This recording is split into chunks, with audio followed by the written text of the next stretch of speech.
گروه ایجادی تلویزیونی سیموی شهری پنجکین در دایره برنامه بازار و خریدار گزارش و سنجش‌های نظارتی را در همکاری با مقامات اجرایی حکومت دولتی شهری پنجکین شعبه وزارت کارهای داخلی جمهوری تاجیکستان در شهر پنجکین و دیگر ساختارهای نظارتی با مرام ادامه می‌بخشد.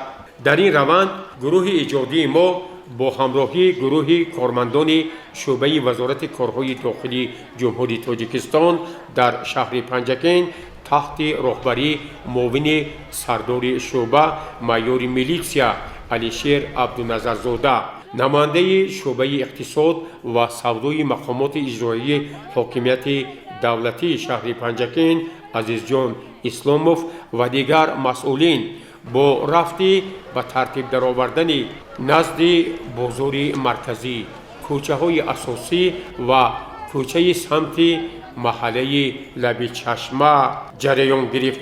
یادآور می‌شویم که سالهای آخر مسئله راه ندادن به تجارت غیرقانونی و در سر راه و کوچه ها مشغول شدن به تجارت از طرف یک قطار فروشنده ها و صاحبکاران و تاجران به یک مشکلی اساسی در مسئله های شهر و شهرداری تبدیل یافته است.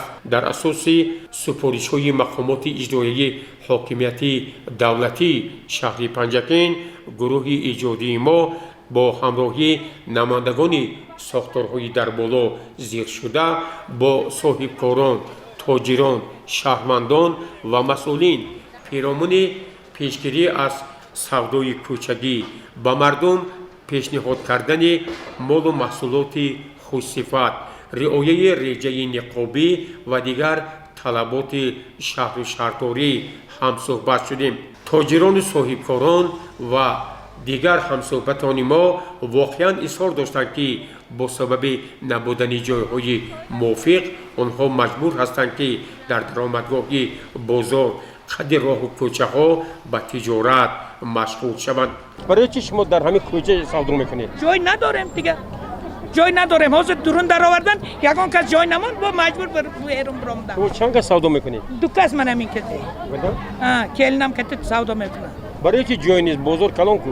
من بازار هایل بینید یا خیلی 20 متر جا باشتگی یا خیلی 2 متر جای نمیتیا. ما جا داریم سودا نمیشه. اگه جا داریدن؟ سودا کردن نمیتونیم درون با مجبور بیرون میبریم. این خیلی نان فروختنش ممکنه این بالاش ریگان کرده. اوضاع عین پاندمیه. من گشت و گذاری مردم من چیرکنی همش بالا همین نام میشه. یکم کسلی هم میورگه این نام. از فکر شما همجا سودا کردن ممکن نیست؟ ممکن نیست. اگه شرایط نیست که ما زندگی به پیش بریم مخی. ما یکونیم سال شد که سودا میکنم. چرا بازار با نمیده؟ برای که من بازار با جا داشتم ارنده بانکروت شدم. شرایطم وضعی. شما یکم بار دورین بازار درآمدید؟ در آمدم.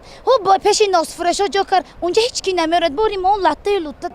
مورد ذکر است که از طرف کارمندان شعبه وزارت کارهای داخلی جمهوری تاجیکستان تحت رهبری معاون سردار شعبه مایور میلیسیا علیشیر عبدالنظرزاده برای تازه نمودن کوچه سمت لب چشمه از نقلیات بارکشانی به روی حرکت دیگر نقلیات و شهروندان مانع ایجاد کرده تدبیرهای ضروری اندیشیده شد. همزمان عبدالنظرزاده علیشیر با ما اصرار داشت که روزهای آخر ما تمام سعی و تلاش‌های خویش را به آن روانه ساختیم که باید در این موضع‌های شهر صاحبکاران و تاجران به تجارت در قد راه و کوچه ها مشغول نشوند و در این زمینه بعضی کارهای مشخص انجام داده شد. اگر از طرف صاحبکاران، تاجران، مقامات دخدار رهبریت بازار مرکزی برای صاحبکاران و تاجران و خاصه آن فروشنده هایی که روزهای دراز در قد کوچه ها به تجارت مشغول هستند شرایط و امکانات های مساعد فراهم آورده شود شاید پیش راهی این کمبودی و قانونشکنی گرفته شود.